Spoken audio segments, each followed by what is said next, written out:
Oke, selamat datang. Hari ini kita bakal bahas salah satu misteri prasejarah paling gede. Kepunahan mendadak para raksasa yang dulu pernah menguasai benua Australia.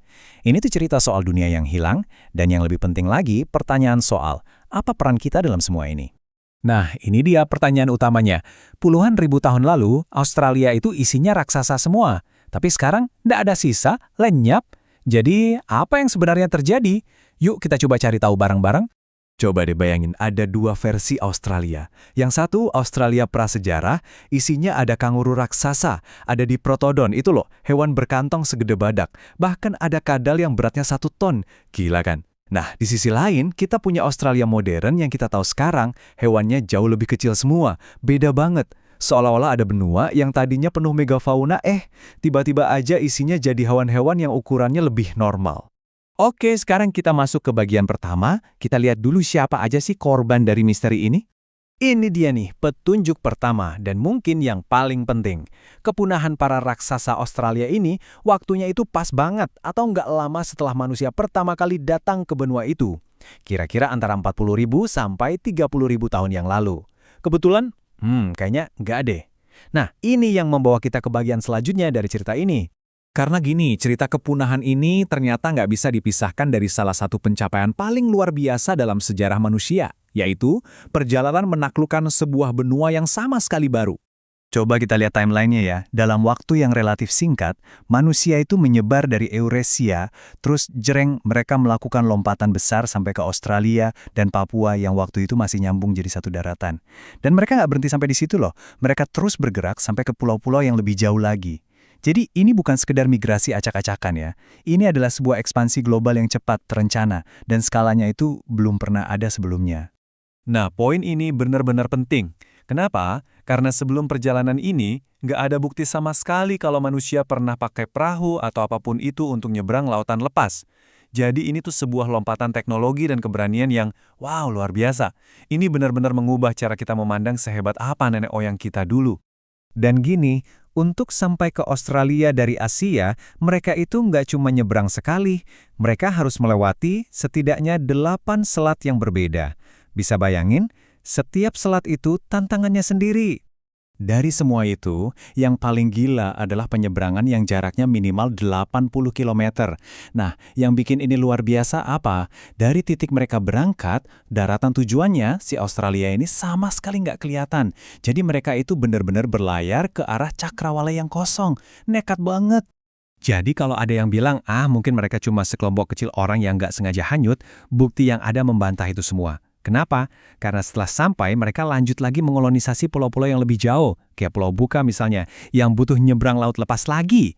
Ini jelas menunjukkan kalau semuanya disengaja. Mereka ini, mereka adalah para penjelajah samudra pertama di dunia. Oke, jadi kita punya dua kejadian besar yang waktunya berbarengan. Pelaut-pelaut hebat datang dan para raksasa hilang. Nah, ini yang akhirnya membawa kita ke perdebatan utama di dunia sains. Jadi, apa atau siapa penyebabnya? Oke. Di sini ada dua kubu utama. Yang pertama namanya hipotesis pembantaian besar-besaran.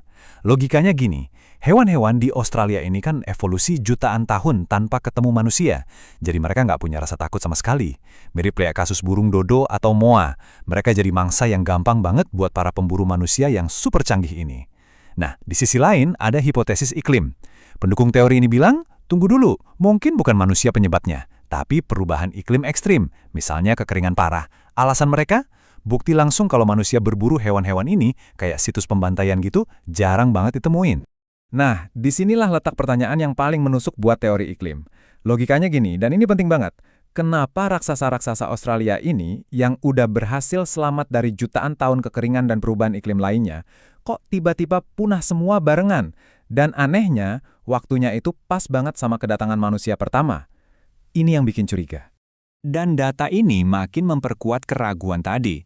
Soalnya, kepunahan ini tuh bukan cuma terjadi di satu tempat, tapi di seluruh benua. Para raksasa ini lenyap di mana-mana, dari gurun yang paling kering sampai ke hutan hujan tropis yang paling basah di Papua. Coba pikir, kalau emang cuma iklim penyebabnya, harusnya kan polanya beda-beda ya. Nggak mungkin punah total di semua jenis habitat kayak gini.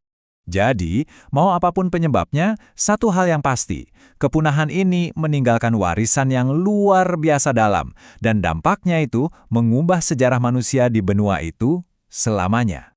Ini dia poin kuncinya. Gara-gara kepunahan ini, semua hewan besar di Australia yang potensial untuk didomestikasi hilang.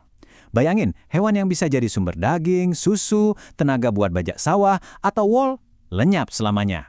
Ini adalah kehilangan sumber daya yang nggak akan pernah bisa digantikan. Dan ini dia konsekuensi jangka panjangnya. Tanpa ada satupun hewan yang bisa diternakan, masyarakat aborigin Australia dan Papua akhirnya menempuh jalur perkembangan yang sama sekali berbeda dibandingkan masyarakat di Eurasia yang punya kuda, sapi, babi, dan domba. Jadi, kepunahan di zaman prasejarah ini pada dasarnya menciptakan garis start yang sangat berbeda bagi sejarah manusia di berbagai penjuru dunia. Nah, ini membawa kita ke sebuah pertanyaan penutup yang menarik. Coba bayangin sejenak, gimana jadinya kalau para raksasa itu selamat? Gimana kalau Diprotodon bisa jadi hewan ternak? Atau kangur raksasa dibiakkan untuk diambil dagingnya? Sejarah pasti bakal beda banget kan? Jadi, kepunahan para raksasa Australia ini bukan cuma misteri ekologi kuno. Ini adalah satu titik krusial dalam sejarah yang efeknya masih terasa sampai sekarang. Dan meninggalkan kita dengan pertanyaan besar. Seberapa besar peran kebetulan, dan mungkin seberapa besar peran kita sendiri dalam membentuk dunia yang kita tinggali hari ini?